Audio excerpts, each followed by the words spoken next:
Assalamualaikum warahmatullahi wabarakatuh.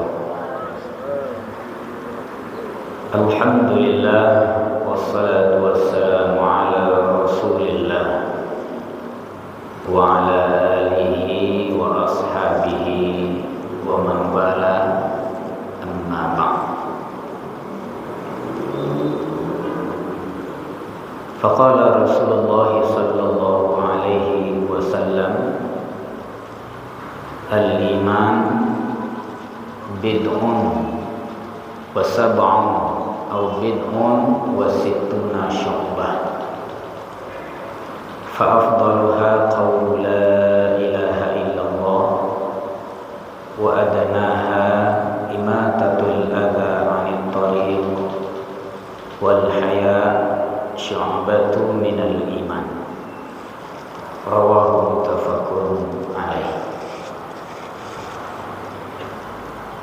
Bapak, ibu-ibu, kaum muslimin dan kaum muslimat jamaah salat zuhur yang dimuliakan oleh Allah Subhanahu wa taala. Keberadaan iman bagi kita itu akan tampak realisasinya dalam kehidupan masyarakat kita. Bagaimana seseorang berinteraksi dengan orang lain, di situ akan tampak adanya wujud iman. Dalam hal ini, Bapak Ibu yang dimuliakan Allah Subhanahu wa taala, adab-adab di jalan itu kan bagian dari interaksi sosial. Itu juga dikaitkan dengan keimanan. Jadi seseorang yang beriman kepada Allah Subhanahu wa taala itu akan tentram dan menenteramkan orang lain di dalam perjalanan. Maka dalam hal ini, Bapak Ibu yang dimuliakan Allah Subhanahu wa taala, kita banyak melihat betapa hidup di jalan sekarang, Pak.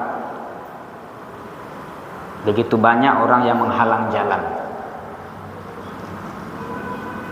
Apalagi kalau kita melihat di perumahan-perumahan.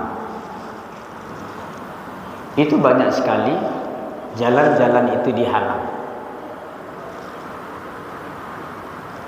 Rasulullah sallallahu alaihi wasallam bersabda dalam hadis sahih yang diriwayatkan oleh muttafaqun alaih yang kita bacakan tadi, bahwa ternyata iman itu cabangnya banyak.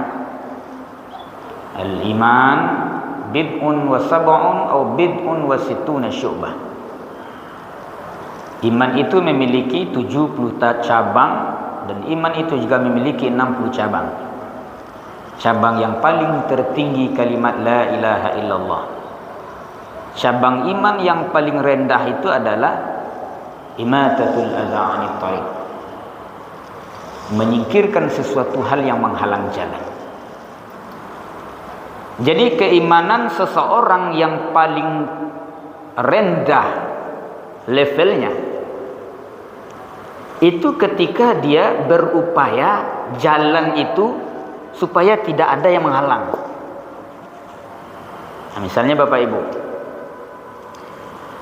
ada jalan yang berlubang di rumahnya. Nah, bagaimana upaya jalan berlubang tadi bisa tidak berlubang? Misalnya nyocornya, ya kan? Kan ada upaya tuh. Itu kadang-kadang di mungkur rumahnya sendiri legadang lubangnya padiannya, Bang. Nyo rajin kamu saji. Kalau ada batu, kalau ada kayu, ya kan? Apabila ada seseorang berupaya menghindarkan sesuatu yang menghalang jalan, itu membuktikan bahwa wujud iman itu sudah ada realisasi dalam kehidupannya. Nah, Bapak Ibu, yang terbalik itu sekarang adalah jalan itu yang dihalangnya bukan membuat orang bisa nyaman di jalan, tapi jalan tu mana nyambeknya, Pak. Anyo rajin kamu saji, rajin salat, rajin tahajud, rajin wirid. Tapi jalan diambil je. Pokoknya di pasar ke apa, aku tak jadi orang macet. Pasti ada orang nak ambil di muka.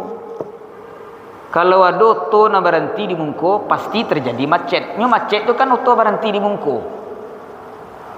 Maka kalau kita lihat Bapak Ibu dimuliakan Allah, banyak cara-cara yang dilakukan oleh sebagian saudara-saudara kita yang menghalang jalan tu. Nah, contoh di perumahan bobek tanggua. Tanggua tu nak ketek lu bek dah Pak. Sajangka di bek. Setinggi kau bek. Ya kan? Itu kadang-kala tanggua tu kau tercaliak nak lo dak kek jarak, nak lo jauh jarak dak kek lo Pak. Asiko tanggua cek, abeko gak 5 langkah lo tanggua cek leh. Gak 7 langkah lo dah tanggua cek leh. Kalau menjadi pertanyaan kita, mengapa tanggua tu dubek kadang-kadang? Padahal kata Rasulullah, iman yang paling rendah itu menyingkirkan sesuatu yang menghalang jalan. Aku jalan tu dihalangnya. Ya Pak. Yang kedua, kalau baralik diambil jalan tu. Bapak Ibu, apabila ada kepentingan pribadi dengan kepentingan umum, kepentingan umum kau lebih dahulu daripada kepentingan pribadi. Awak baralik jalan dihalang, atau kepentingan umum atau kepentingan pribadi? Apa? Jalan ciek satu-satunya tu jalannya. Awak baralik kan? Satu-satu jalan ciek tu nya. Awak ambil lo jalan tu Pak. Kamu orang kelewat. Nyo rajin ke masjid, nyo rajin salat, tapi tidak ada wujud iman.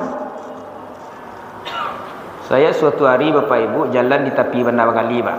Pagi-pagi setelah selesai ceramah subuh, jalan di tepi Bandar Kali. Jalan ciek tu tidak lu ada jalan pintas lo Pak. Pagi-pagi lah nyo ambilnya kadang-kadang jalan situ. Mulai dari Jumat, Sabtu, Minggu lah Senin. Ya kan? Masih nyambil jalan tu leh. Ya kan? Sehingga kecil orang Pak cari orang situ. Jadi ini merupakan realisasi iman yang kita maksud. Jadi iman itu bukan berarti hanya ibadah-ibadah ritual yang kita kerjakan. Wujud iman itu akan tampak dalam masyarakat sosial. Nah, kemudian Bapak Ibu ada sebagian orang di perumahan Pak. Tampek apa namanya kok? Tampek padu oto tu lu dibuat oto le di balinya. Garasi oto tu lu nado le, oto di balinya. Beko di mana oto tu parkir? Di mungko rumah gang ketek. Oto diparkir di mungko rumah. Kadang mohon maaf Pak, diparkir di mungko rumah orang lu disorong kepalanya. Apa kira-kira tu Pak imannya tu? Kalau wak beriman kuah, raso dibok naik, preso dibok turun. Lama dia awak ketujuh diorang. Aku kadang-kadang Bapak Ibu dima-dima saja awak parkir di situ. Ya kan? Jadi memarkirkan kendaraan saja itu membuktikan awak beriman atau indah gitu. Orang kalau tidak beriman sama orang saya parkir jalan, memparkir kendaraan. Kalau memparkirkan kau alatan oto di badan jalan wak matiin kuncinya Pak. Itu berarti memparkir, itu kan dilarang. Sebabnya parkir itu di badan jalan itu dilarang parkir. Itu akan menyebabkan macet. Kota Padang itu kan termasuk bagian kota macet. Ya kan? Kadang di trotoar-trotoar awak be jual beli di situ. Trotoar kok tampak awak orang berjalan. Ya Pak, mau maaf saja kalau kita bicarakan kan awak menyampaikan itu kebenaran demi kebenaran gitu mestinya. Itu kok jalan trotoar bak kok ke rumah sakit orang banyak macet, ke sekolah banyak orang macet. Sebabnya karena kita berjual beli di trotoar. Oleh karena itu Bapak Ibu yang dimuliakan Allah, keimanan seseorang tidak hanya diwujudkan ketika taatnya ibadah ritual, tapi bagaimana diwujudkan iman itu dalam masyarakat sosial. Terutama yang saya sampaikan ini adalah adab ketika kita berada di dalam perjalanan di jalan dan sebagainya. Saya kira itu kajian kita singkat ini, semoga bermanfaat. Wabillahi taufiq hidayah. Assalamualaikum warahmatullahi wabarakatuh.